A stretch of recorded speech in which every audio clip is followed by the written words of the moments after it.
Chapter 11. An angry Voldemort was sitting by the punch bowl, staring at anyone who hovered too long. She turned to the 15-foot giantess next to her. "I can't believe Harry hasn't done anything to us or this situation yet." The giantess shook her massive head. "It could be that not doing anything is what we least expect, and he's just going to leave us jumpy all night." A quiet little puppy said hello, and both Voldemort and the giantess gasped and clutched their hearts. The giantess regained control of her fear first. "See what I mean?" Voldemort nodded. "Yeah. Hey, Dewey, come here." Melville Dewey walked over to Voldemort and the giantess. "No sign of Harry, right?" Voldemort nodded. "Yeah. And I wouldn't be surprised if he doesn't even show up. I was talking with Ginny the giantess here and thought we really need to completely forget Harry Potter for a night. We've almost the whole order here watching the children. Let's get teased and have a good time." The giantess nodded. "Yeah. Besides, the students all know the order is here, so if we do manage anything embarrassing, we can just blame it on another member. Let's take advantage of these costumes." An eagerly agreeing Melville Dewey nodded too. "Yeah, and as long as the adults keep their costumes on and identities hidden, maybe I can finally get laid too." Voldemort was snickering and smiling at Dewey. A few students dropped their cups in fright at the Dark Lord smiling and laughing. The giantess waved over Cruella de Vil. "Hey, Cruella! We need 3 bottles of fire whiskey. Pronto." Cruella just reached into his Dalmatian-colored coat and pulled out 3 unopened bottles of Ogden's and handed them right over. He saluted the giantess, Voldemort, and Dewey, and said, "Good luck, ladies." All 3 grabbed, took their bottles, and tipped them back, taking a few big gulpfuls to get started. Melville Dewey showed her appreciation with a loud belch. Voldemort patted her on the back to help her out. In less than half an hour they were all nearing the bottom of their bottles. "You know, us wasting our time searching for Harry. We're just doing exactly what he wants." A slightly inebriated Dark Lord slurred out. Melville Dewey nodded so quickly her head began to hurt. "I know!" She was speaking a bit on the loud side. "He wouldn't be winning at his game if we weren't falling for his game and playing his game and playing his game. The way he plays his game, like—" "Yeah, forget Harry Potter," Dewey replied. "Screw Harry Potter." The giantess and Voldemort replied in unison. "Yeah, screw him." Some painfully bad attempts at giving each other high fives involved inappropriate touching. A song ended and a new one began. Voldemort jumped to her feet and particularly liked the sensations her head felt doing that. She then remembered why she jumped and said, "I love this song, Rick James." Voldemort made her way onto the dance floor and grabbed hold of the first adult along the way. It was a man dressed as a pirate with an eye patch and a puffy black pirate shirt with lots of ruffles. Voldemort and the pirate were making a bit of a scene grinding on the dance floor. Melville Dewey was not about to let the Dark Lord have all the drunken fun, and she too headed out to the dance floor, grabbing onto another nearby adult. If she were paying attention, she would have thought it curious that she had also grabbed someone dressed as a pirate, though her man was wearing a puffy, ruffled, and even feathered white pirate shirt. The giantess watched her 2 friends dancing spasmically and was quickly learning the words to the song Voldemort claimed to love. She was singing to herself, "He's a super cheek, super cheek." Seeing a beautiful, lonely giantess, a mysterious pirate with an extremely puffy green ruffled shirt, could not just stand back and let her spend the evening alone. He began to chatter up and dance with her. Occasionally they would laugh hearing Voldemort and Melville exclaim, "Screw Harry Potter." The next morning Ginny woke up slowly. She remembered the dreamy pirate guy she had danced and had fun with, as well as a lot of drinking, but she didn't even have a slight hangover. In fact, she felt great. She was skipping through the halls back to Hermione's staff quarters to check on her. She knocked on the door. "Hermione, can I come in?" A giggly, smiling Hermione answered the door. "Of course, Ginny. It's always delightful to see someone else who can appreciate the morning.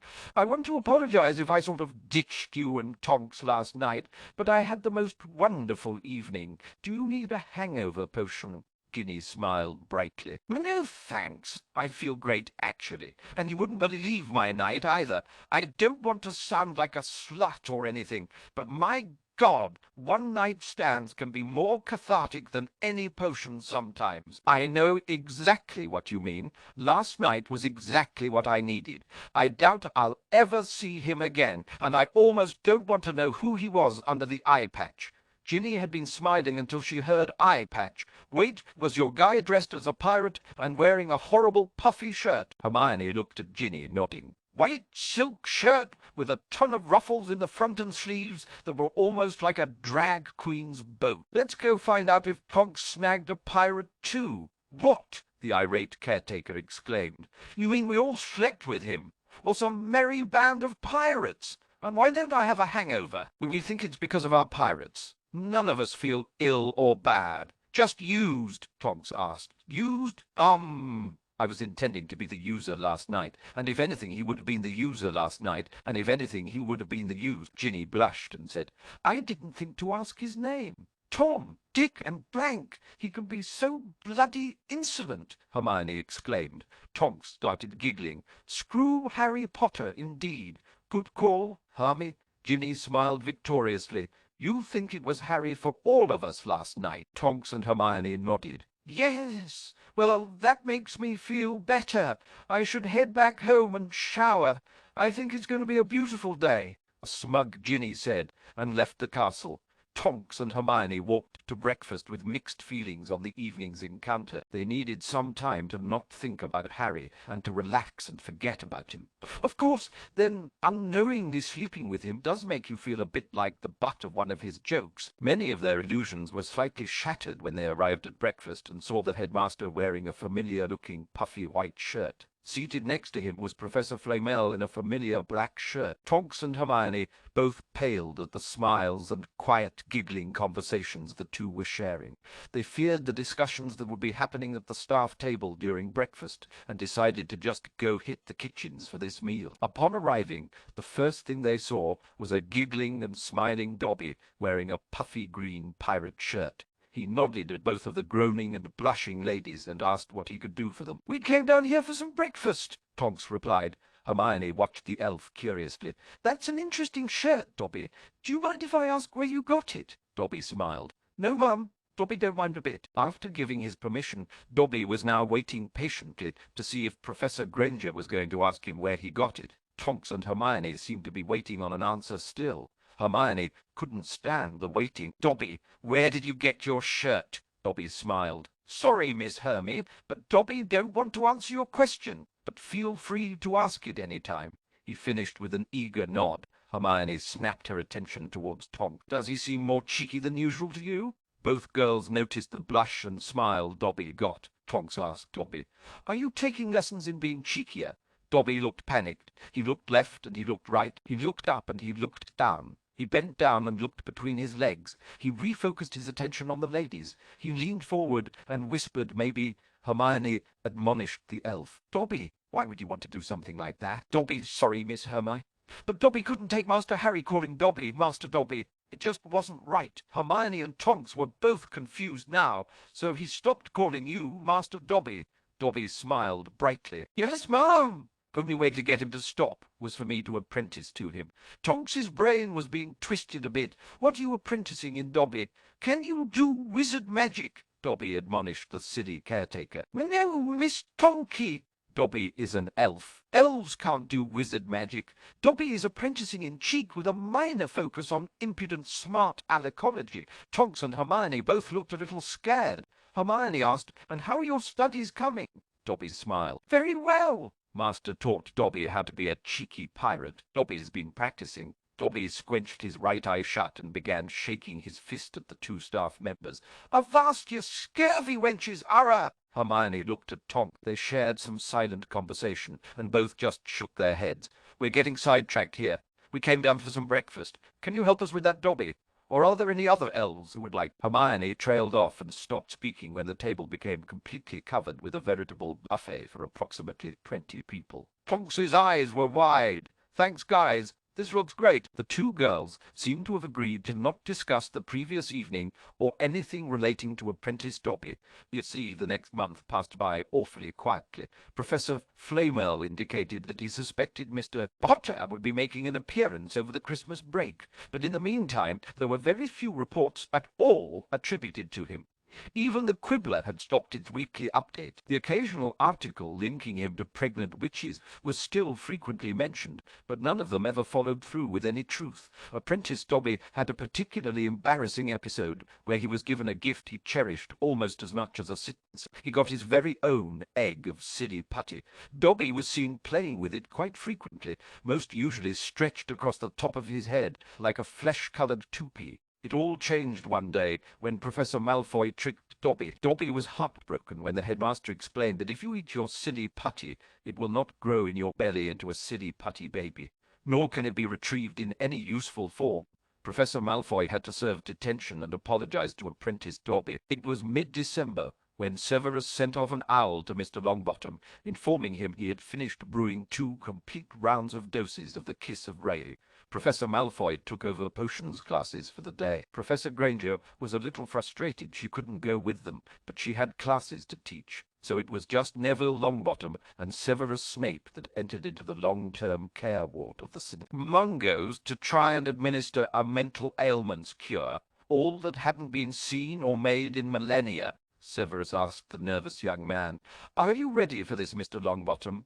You must realize this potion can only be given once every 2 weeks and should be administered for up to 6 months. Professor Snape, I know better than to get my hopes too high, considering the success the healers have had over the last decade and a half working on my parents. But then again, this is the first suggestion we've had from Harry." Severus curled his lip into a sneer and was fighting the part of him that also found a great deal of hope and expectation from the involvement of the Golden Boy. Before he could begin cursing the boy in his head for stealing Severus's glory, Neville again spoke up. "And anyway, sir, even if this potion doesn't help them, it's bound to be helpful somewhere else, and you're still the only potions master capable of it." Severus tried very hard not to blush and to maintain his sneer. "All right, so if it works, what sort of response or results can we expect?" Severus fought to keep up his evil demeanor. "Did you not read any of the notes Professor Granger provided?" Neville shook his head. "When Hermione explained it, I was spending more time trying to figure out what her breasts looked like than I was actually listening to her. She can talk for a long time." Severus snorted a little and composed himself as quickly as possible. "It is highly likely we may see an immediate response. They may become coherent and communicative within a few minutes, but they will slip back and forget simple things shortly thereafter. The amount of time they are coherent will increase as the potion is re-administered every 2 weeks, until, hopefully at some point, they remain coherent permanently. Do not administer more before the 2 weeks is up. An overdose is far worse than no dose at all, and could be fatal if there's still too much of it in their system." Neville nodded and was paying closer attention, as he had no desire at all to look at Professor Snape's breasts. "Of course, I will always refer to your expertise upon your potions, sir. So does this mean they might recognize me in just a minute or two?" Severus genuinely smiled and said, "Well, let's find out." The two had been cleared with the healers and poured a dose of the potion into Frank Longbottom's mouth. Frank swallowed the potion as his natural reflex responded. Neville and Severus were standing off to the side, waiting for a response. After a few minutes without him stirring, Severus went ahead and administered a dose to Alice. While his back was turned, Severus heard a hoarse voice behind him. "Where am I?"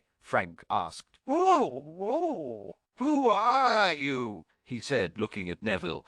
"Gad! It's me, Neville," the excited younger Longbottom exclaimed. "Sorry, kid." "My son is a bit younger than you are, Snivelus." Severus's smile quickly went away, and he rolled his eyes. "Hey, Frank!" "You look like crap." Severus scowled viciously at the man, and surprisingly held back any biting retorts. "Why the heck do you look like 100 years older?" Neville just started snickering at that and got that scowl directed his way some. "Dad, you've been real sick for about 19 years. Frank snapped his attention back to Neville. Neville smiled and nodded. Frank's eyes began to widen and tear up a little. "Oh, my son," he said, and opened his arms, asking for a hug.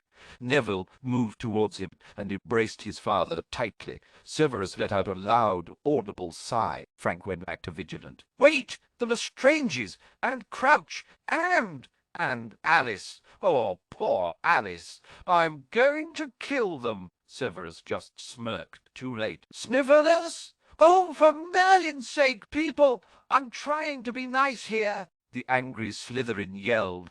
Alice blushed. "Sorry, Severus. So, why are you here? Why do you here? And why do you look like old crap?" Severus decided it would be best to leave young Mr. Longbottom to his family bonding moment. "Neville, please apprise them of the situation. I doubt they will remain coherent for too much longer. I will be waiting for you outside." Severus tried to calmly march out of the ward, with his trademark cloak billowing behind him, when he was interrupted again by another familiar voice. "Snivellus, was it? Would you like my autograph?" Severus just whipped his head towards Gilderoy Lockhart and stared at him harshly. "I have some lovely headshots. I'd be happy to sign one for you." Severus thought about it briefly and said, "Actually, let me go get a DR form, and why don't you autograph that for me instead?" "I could do that, I suppose, but I don't want you selling it. But if you must, I'd say hang on to it for at least a couple years. It'll be worth a lot more by then." Severus smiled a genuine smile again. "With you, it may not even have to wait that long to appreciate." Neville just shook his head at his departing former potions professor. Neville began explaining to his parents what had happened in their attack and what treatment they were getting. He was about to start telling them about the wizarding world since they were attacked, when his father slipped back into a vegetative state. He explained what had happened to his mother just before she did the same. Neville left the ward and caught up with Professor Snape. Before the sneering man could do anything, he was being smothered by a hug from a tear-filled young man. Severus felt absolutely dirty.